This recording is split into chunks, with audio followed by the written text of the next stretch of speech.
tema importante y vamos a arrancar hablando con la doctora Viviana De Gea porque este es un dato de interés público. Hay que vacunarse, hay que ir a los vacunatorios. Qué contento me pone saber que mucha gente nos cuenta en Twitter, por ejemplo, que estaba ahí en la duda, me vacuno, no me vacuno, pudo despejar sus dudas con los diferentes invitados que hemos tenido a lo largo de este tiempo. Por eso creo que importante es que tengamos esa vocería también desde salud, aunque todos están muy agotados. Y mucha gente que nos dice, después de haber escuchado el mensaje o la invitación, la gente fue a vacunarse. En la semana don Oscar tuvo que hacer un llamado público para alguien el día a día. Sí, cierto. Para que vaya a vacunarse. Ahí está el resultado. ¿Está? Enviaron, espera, acá tengo la foto. Persona. Te voy a mostrar. A mí me contaron que algunas señoras que estaban también ahí dubitativas escucharon el mensaje desde aquí y finalmente fueron. Así que hay que ir a vacunarse, es importante estar protegidos. Lleva a mamá, lleva a papá, abuela, si es que todavía estás esperando ir a vacunarte, anda y aprovecha. De verdad las vacunas salvan vidas. Y el lunes 7 de junio solo se va a vacunar a personas con 60 años cumplidos. Ahí está. Y más. Ahí está. Ahí está. Don Oscar Acosta fue quien le invitó a esta señora a vacunarse. Sí.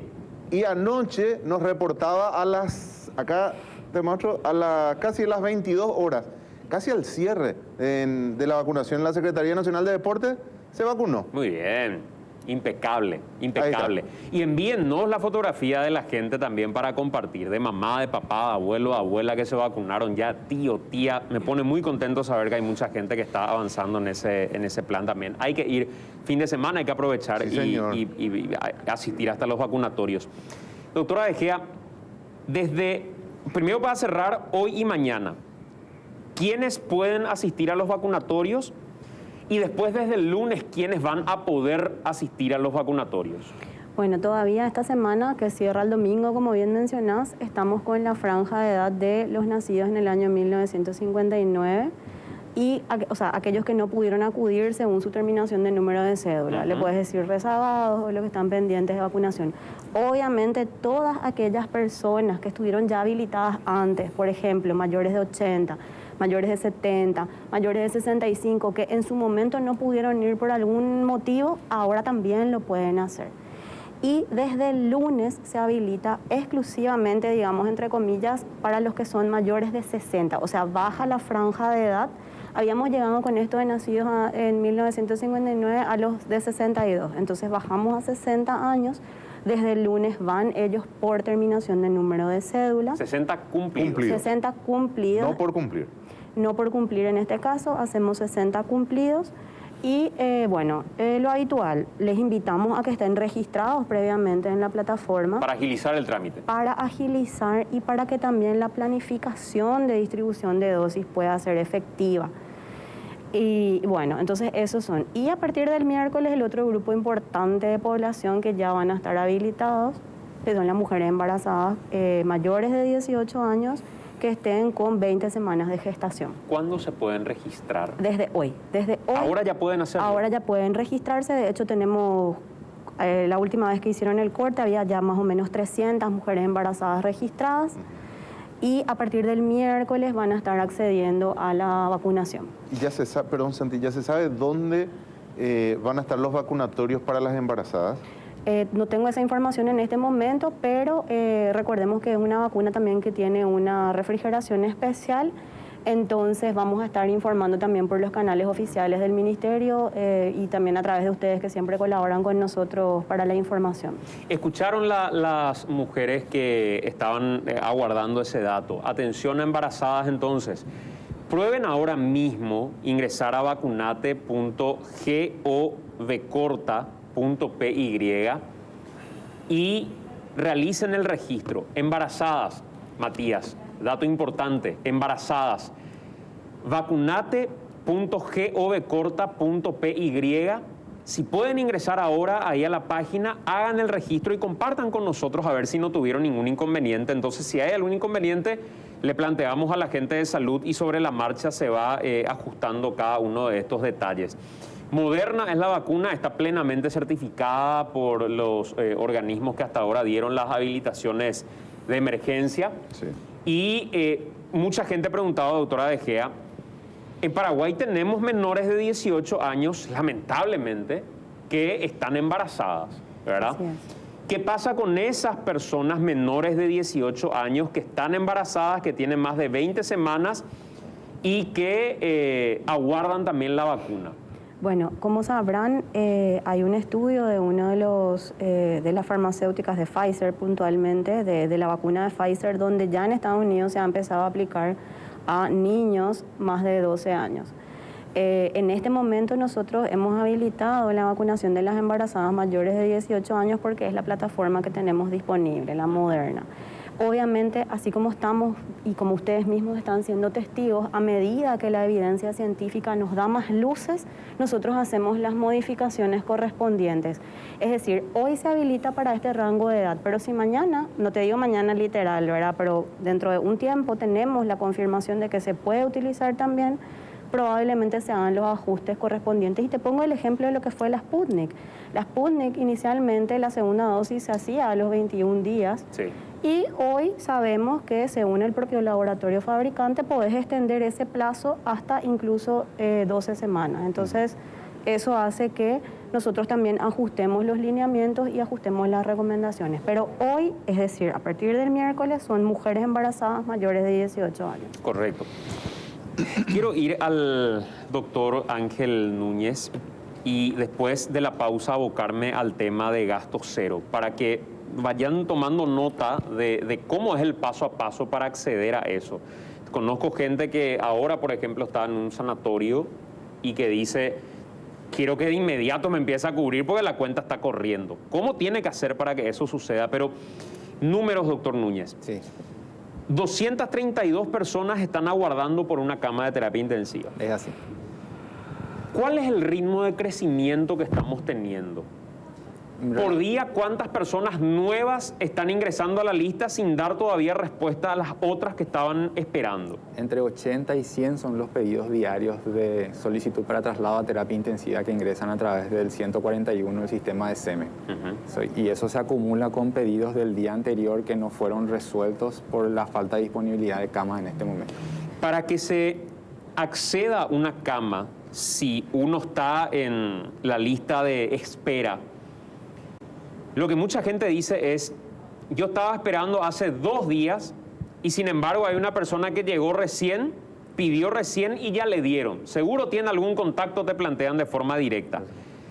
¿Hay un orden en la lista de espera o cuál es el criterio para que alguien acceda antes a pesar de haber llegado después? Y en realidad lo que nosotros más difundimos en ese contexto es el criterio de gravedad de los pacientes. Aquel paciente que con mayor urgencia requiere de un suplemento mayor de oxígeno o de ser intubado directamente, que tenga esa indicación, va a estar por delante, por así decirlo, en la lista de aquel paciente que ya se encuentra tal vez intubado y asistido en una sala de reanimación o en una sala de las terapizadas, como habíamos conversado.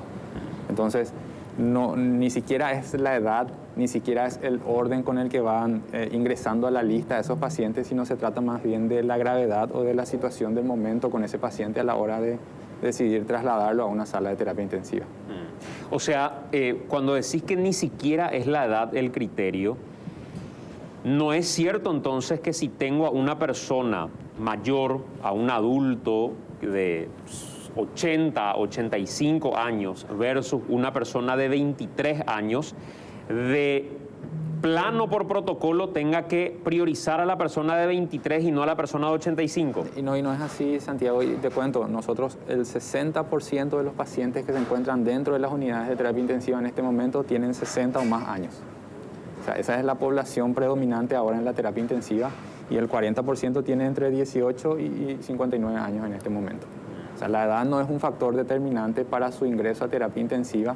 Tal vez los médicos de guardia de las terapias tengan a discriminar sobre el estado de salud previo del paciente, de su condición de vida y esa clase de cosas, pero lo que prima a la hora de decidir qué paciente ingresa a terapia intensiva siempre es el criterio de gravedad o de la necesidad de ser asistido de ese paciente. ¿Cuál es el paso a paso para acceder a un lugar en terapia? ¿Cómo es el proceso que se da, doctor? Uno consulta a un servicio o se encuentra internado dentro de una sala de internación y siempre recibe la evaluación de su médico tratante, del médico de guardia de cada servicio, en la urgencia, en salas.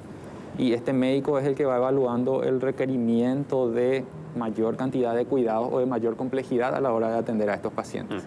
Y ese es el médico el que le dice a los familiares, este paciente necesita de terapia intensiva, le dice, y es él el que activa el mecanismo de traslado del paciente. Llama al 141 o utiliza un aplicativo que se encuentra ahora en algunos dispositivos móviles también para poder referir o brindar datos de este paciente a este sistema de referencia. Y a partir de ahí se genera el sistema de la lista, por así decir, donde nosotros podemos discriminar la gravedad de los pacientes y poder ir viendo hacia dónde van siendo derivados estos pacientes donde se encuentran en camas libres en terapia intensiva. Doctor, decías que este es el número mayor desde que se inició la pandemia de gente que está aguardando entrar a terapia intensiva. Sí. ¿Llevan estadísticas en torno a cuánta gente muere aguardando llegar a una unidad de terapia intensiva? Mira, esos datos realmente se encuentran en la página web del Ministerio. Hay una reunión de sala de situación epidemiológica. La doctora Viviana suele participar también de esa reunión. Pero históricamente y en la era prepandémica, por así decirlo, si existiesen 10 muertes en un hospital, no todas esas muertes ocurren siempre en terapia intensiva. Los servicios de urgencia, las salas de internación también tienen eventos de pacientes fallecidos. Históricamente este dato siempre estuvo cercano entre el 20 y el 30%. Y esa realidad se está aplicando en este momento también, según tengo entendido. Solo que en este momento y tiene mayor impacto eso por esa situación. Por los números son más altos. Los números son más altos y los pacientes están esperando por ingresar a terapia intensiva, entonces se solapa un poco con esa realidad. Podemos decir que un 30% de los pacientes mueren esperando terapia intensiva. Dentro de las terapias intensivas. Adentro de las terapias. Sí. No, y en el paso previo, en esa lista y probablemente de espera. la diferencia, 70%, 60%. Así como les digo, históricamente siempre fue así, solo que en este momento por los números eso tiene mucho mayor impacto. Claro. Está con mayor... Lo que mucha gente a veces no logra interpretar, de hecho nosotros a veces nos hicimos esa consulta también, doctor Núñez, es... Tenemos 140 esperando por una cama de terapia, por ejemplo. El Ministerio de Salud reporta 105 fallecidos en el último informe. Y uno dice, quiere decir que una gran cantidad de personas va a poder acceder a una cama de terapia intensiva a partir de esa tragedia que lamentablemente llevó a 105 a fallecer. ¿Eso funciona así o no es tanto así en realidad? Y eso es lo que acabamos de explicar. En realidad, de esos 101 pacientes fallecidos en esta situación, probablemente el 30% de ellos sí estuvo en terapia intensiva. ¿El resto en cama de internación? O en los servicios de urgencia que fueron llegando por su condición clínica, por la gravedad de su cuadro. Probablemente exista alguna proporción también de fallecidos fuera del sistema hospitalario también.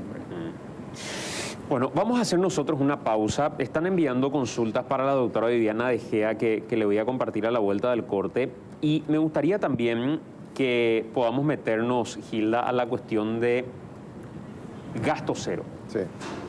De lo más práctico y paso a paso, ¿qué tiene que hacer esa persona que quiere acceder a la ley? Primero, ¿esta ley es solo para quienes están en terapia intensiva o no? No, son dos leyes. Tenemos que precisar eso. ¿Una ley gasto cero? No. La ley 6725, que fue promulgada el 16 de abril, que crea el Fondo Nacional de Cobertura de Gastos por Hospitalización en Terapia Intensiva.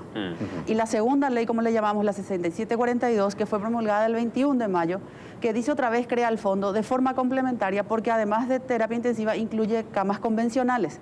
Entonces, la denominación gasto cero en realidad nosotros en el Ministerio no la usamos porque la ley no está denominada de esa forma. Es el Fondo Nacional que cubre los gastos en terapia y en camas convencionales.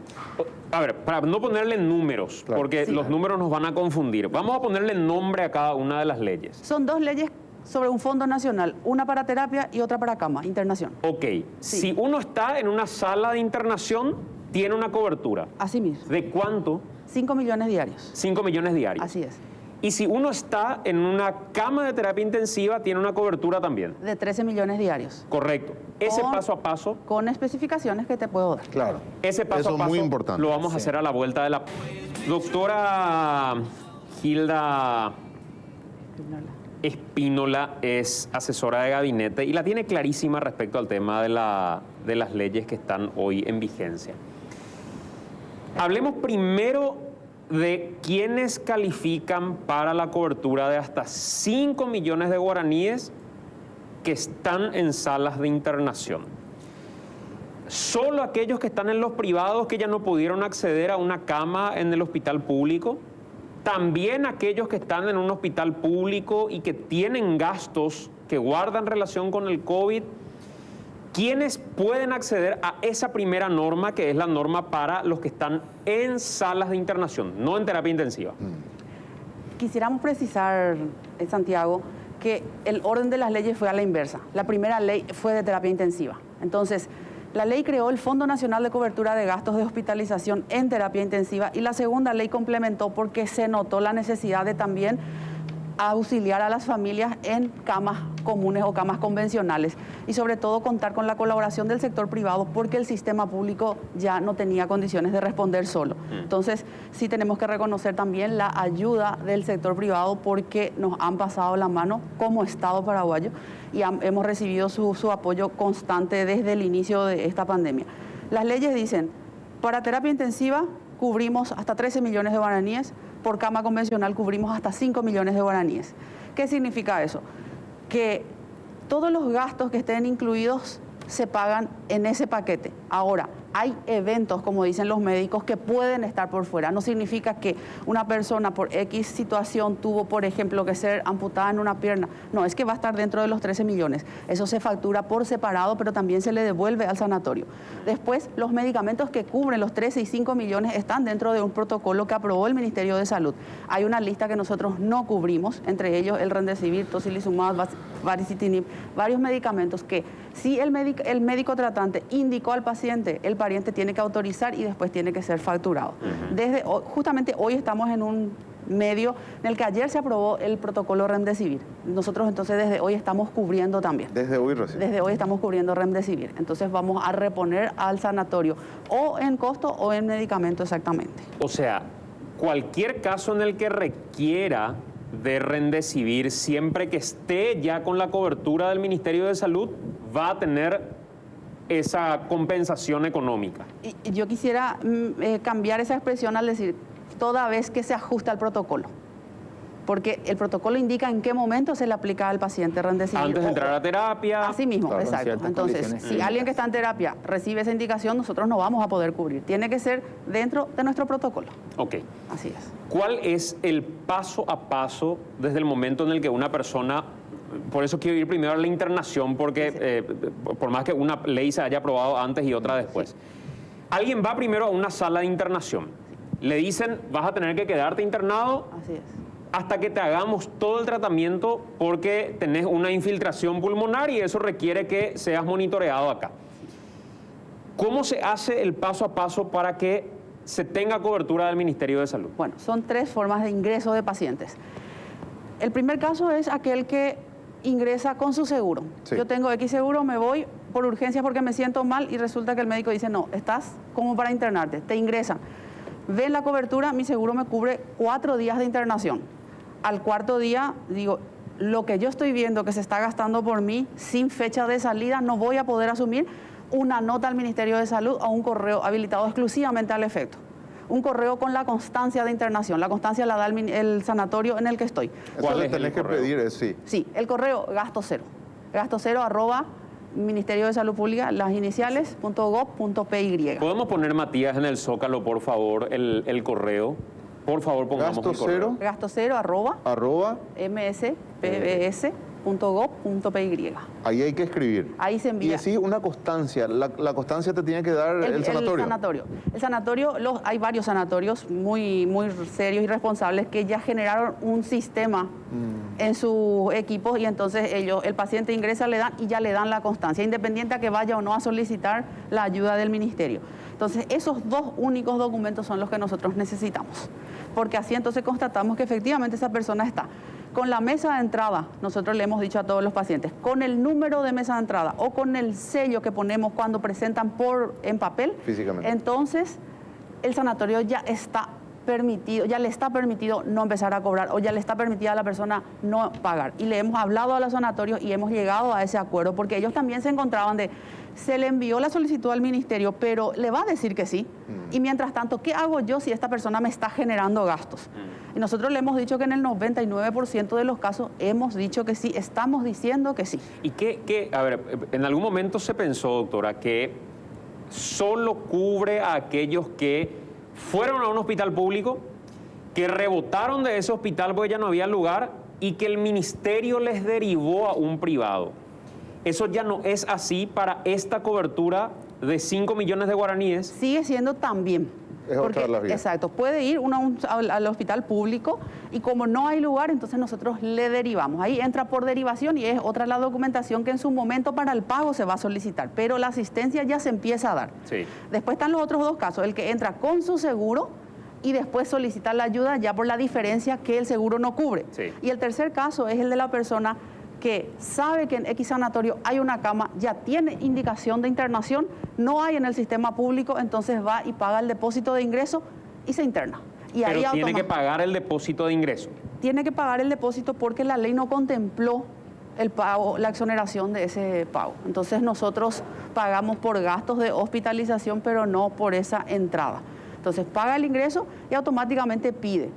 A la hora, nosotros le pedimos a todos los sanatorios que ya le adviertan al paciente, usted va a solicitar la ayuda del ministerio, ellos ya están dando los formularios como notas prehechas, se llena a mano, se escanea y se envía a nuestro correo. ¿Y qué pasa si el sanatorio dice, no, este va a entrar por convenio con el ministerio es mal pagador y le complica el trámite a esa persona?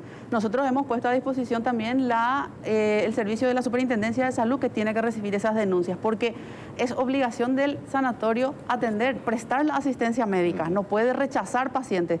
Después vamos nosotros a ver cómo le pagamos, pero ese paciente necesita asistencia, está omitiendo auxilio.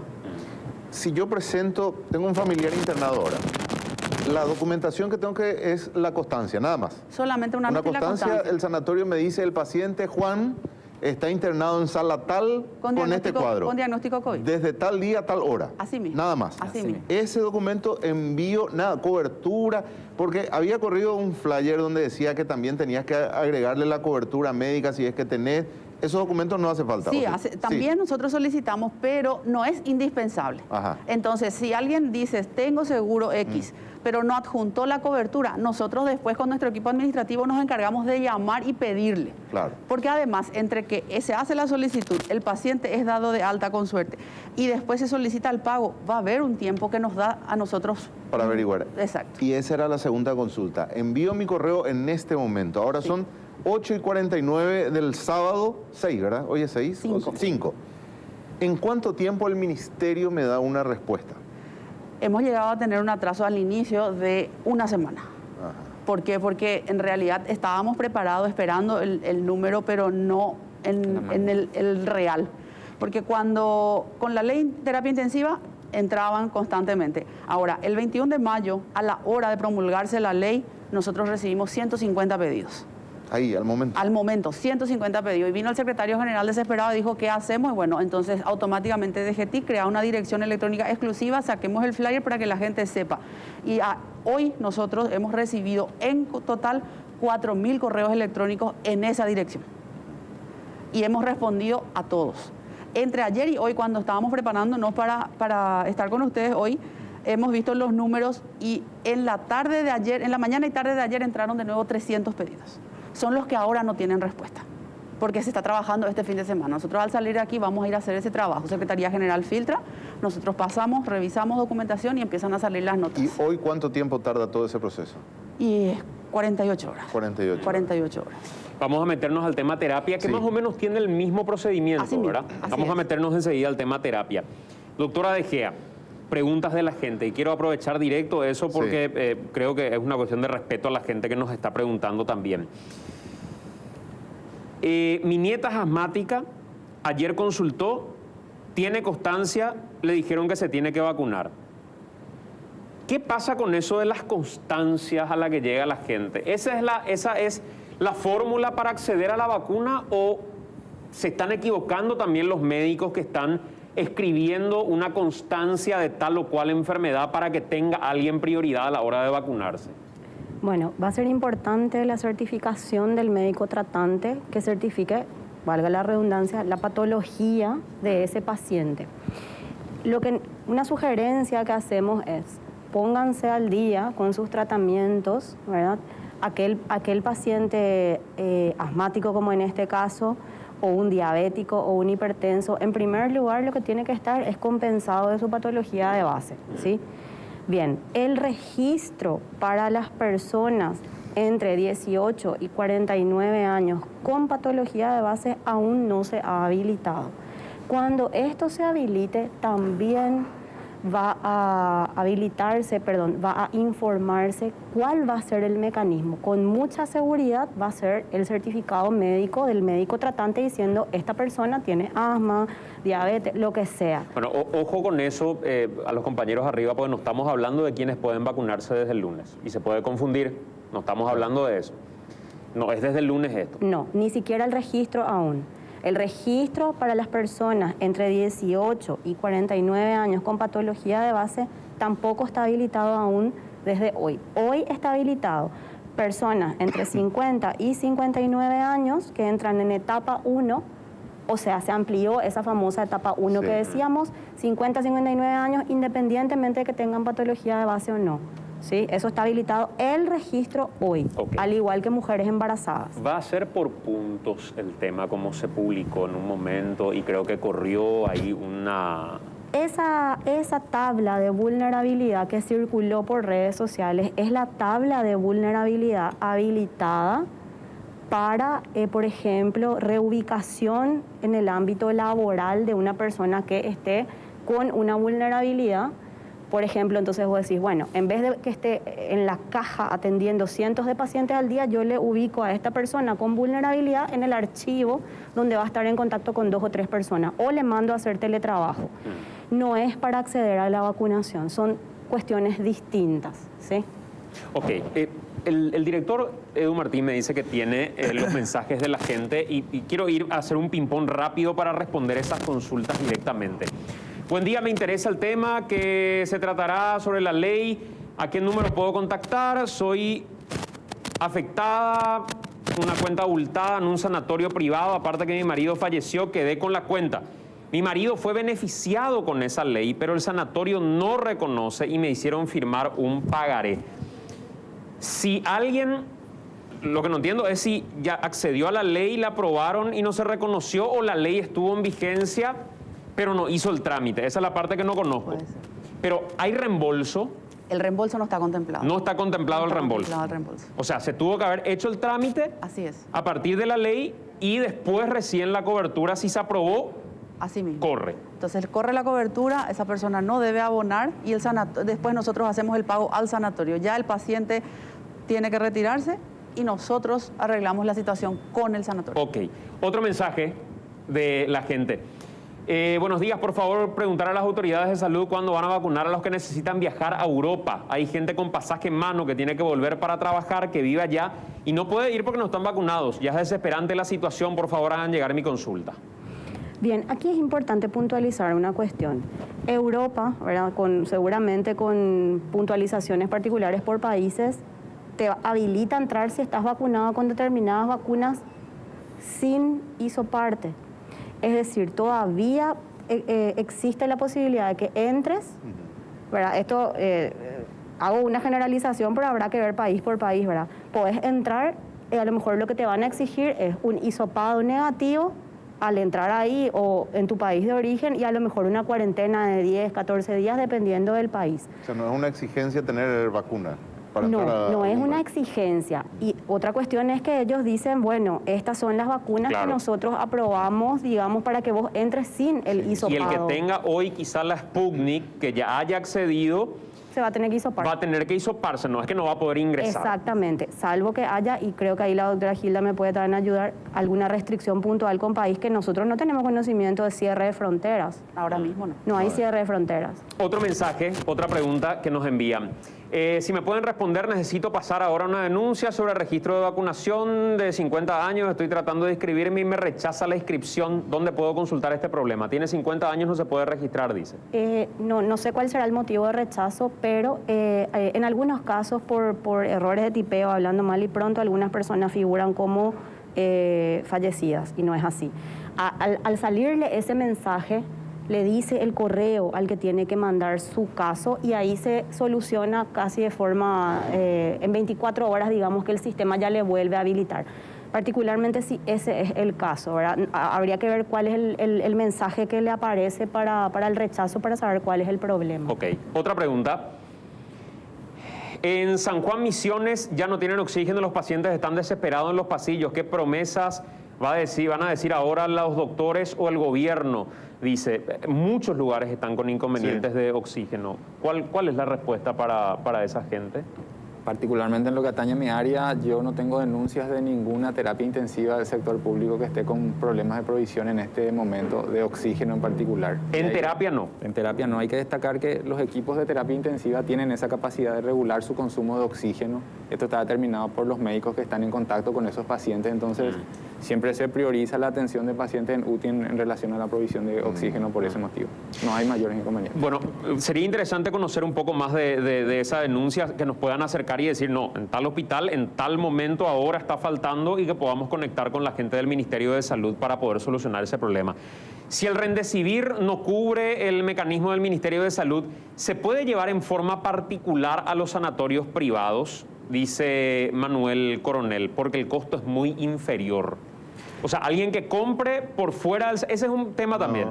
Te dicen en el sanatorio, tenés que comprar de acá. Sí. Y el costo es ampliamente superior. Y después vos le cuestionás al sanatorio y te dicen, nosotros no podemos meter cualquier cosa de cualquier lugar. No hay un mecanismo como para, en todo caso, certificar que lo que está ingresando tiene garantía. Lo que pasa es que los medicamentos en principio tienen que sí o sí tener registro sanitario en el país. Entonces, si no se tiene, si no es un lote registrado, el sanatorio no se va a hacer cargo, no va a cargar con la responsabilidad de aplicar un medicamento que no está registrado en el país y cuyo origen se desconoce. El registro es el que otorga la garantía de que ese medicamento fue elaborado por quien dice haber sido y con los cuidados industriales necesarios. Entonces, habría que conversar con los sanatorios, en todo caso, establecer un mecanismo, pero lo único que yo he escuchado es la posibilidad de que alguien traiga, pero de afuera, y no esté registrado en el país, y el sanatorio teme la responsabilidad de cargar con eso porque no sabe. Pero en los sanatorios privados no te permiten el ingreso de medicamentos, ni aunque sea del país. Hay algunos sanatorios que en el caso del Remdesivir ya están admitiendo el familiar. Sí, en el caso del Remdesivir están admitiendo por el tema del costo justamente. Pero no son todos los sanatorios. No es posible, yo entiendo que hay un libre mercado, pero no es posible una conversación con los sanatorios y una regulación respecto a los precios que ellos van a tener en sus farmacias para con los medicamentos, porque yo entiendo que sea una cuestión de registro y de garantía, pero si me dicen, este medicamento que cuesta 100.000 en cualquier farmacia, yo en el sanatorio lo tengo a 500.000. Y vos no podés traer otra cosa de otro lugar porque no hay certificación. Está bien, pero no me cobres 400.000 guaraníes por encima de lo que están cobrando las farmacias. ¿Eso no es posible regular? Lo que pasa es que la Dirección Nacional de Vigilancia Sanitaria establece los precios máximos de venta. Ese 500 que das como ejemplo puede ser el precio máximo establecido para ese lote. Pero lo que nosotros tenemos que ver es su estructura de costos, si realmente le llevó a eso. Si el sanatorio demuestra que 500 es su techo, autorizado por nosotros mismos, no tenemos forma de... Un mensaje más y después vamos al tema terapia en particular para ir cerrando. Hago mi denuncia de que quise registrarme con mi cédula de identidad y figuro como persona fallecida en los registros de salud. ¿Qué se hace en esos casos? Ya explicó la doctora De Gea lo del correo que hay que enviar. Otro mensaje. Una pregunta, gasto cero, ¿es solo para los que están internados ahora mismo o igual pueden acceder? Dieron de alta ya. Mi abuelo salió hace 8 días y se gastó un dineral. No hay reembolso, ya respondía recién la doctora, había que hacer ese trámite. Claro. En ese momento, lamentablemente, no se previó eso.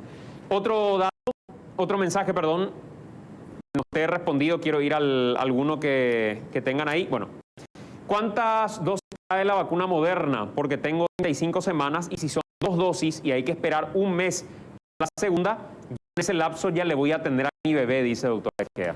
De todas maneras va a poder aplicarse, o sea, la segunda dosis, o sea, es 21 a 28 días también el plazo de la segunda dosis, pero no va a quedarse, digamos, colgada con su primera dosis. Okay. O sea, la recomendación es para esta mujer si tiene una patología de base, porque recordemos que también se puede priorizar las embarazadas con factores de riesgo, pero que acceda a la vacunación.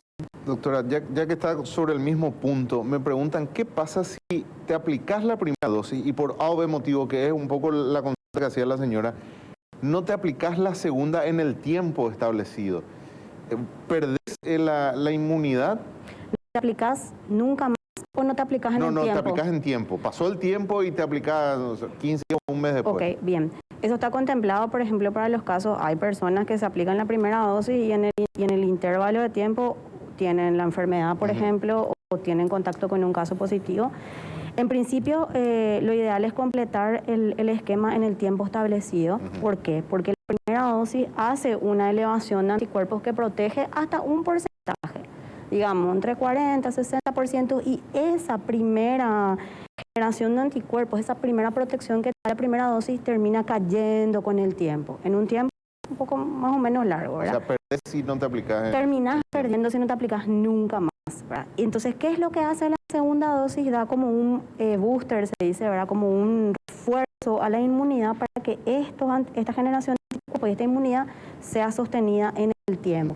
Entonces, aunque haya pasado una X cantidad de días, por ejemplo, si tuviste la enfermedad, tenés que esperar un mes, claro, indefectiblemente, o si tuviste contacto con un caso positivo, por lo menos esperar, saber que no te contagiaste y después acceder a la vacunación. ¿En qué difiere el trámite para el que está en terapia intensiva y quiere acceder a esta cobertura de los 13 millones de guaraníes por día? Es nada, Santiago, es una nota y la constancia. Al mismo correo y nosotros hacemos la misma verificación y respondemos. Ok. Sí. ¿No hay algún número al que se pueda llamar para denunciar que me rebotó el correo, que no funciona, que ya envié, que no hubo respuesta? Qué mal está. Yo no sé el número de memoria, el número de Secretaría General. Pero les puedo compartir. Sí, a Secretaría General, y de hecho ellos están respondiendo. El secretario nos contaba ayer, casi anecdóticamente, él tiene más de 30 personas a su cargo y dispuso que durante la mañana 15 de ellas exclusivamente respondieran correo, porque no olviden que nosotros tenemos nuestro ingreso normal, habitual, claro, que son 5.000 expedientes mes aproximadamente en salud.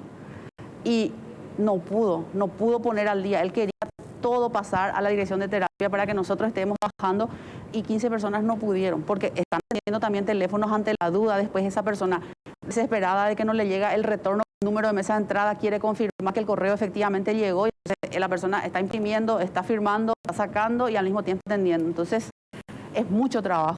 Ahora estamos respondiendo. Esa es la certeza que queremos dar a la ciudadanía, que independiente a los números, al aumento de números en solicitudes, nosotros estamos respondiendo y estamos trabajando. Doctora Espínola, doctor Núñez, doctora De Gea, gracias por acompañarnos.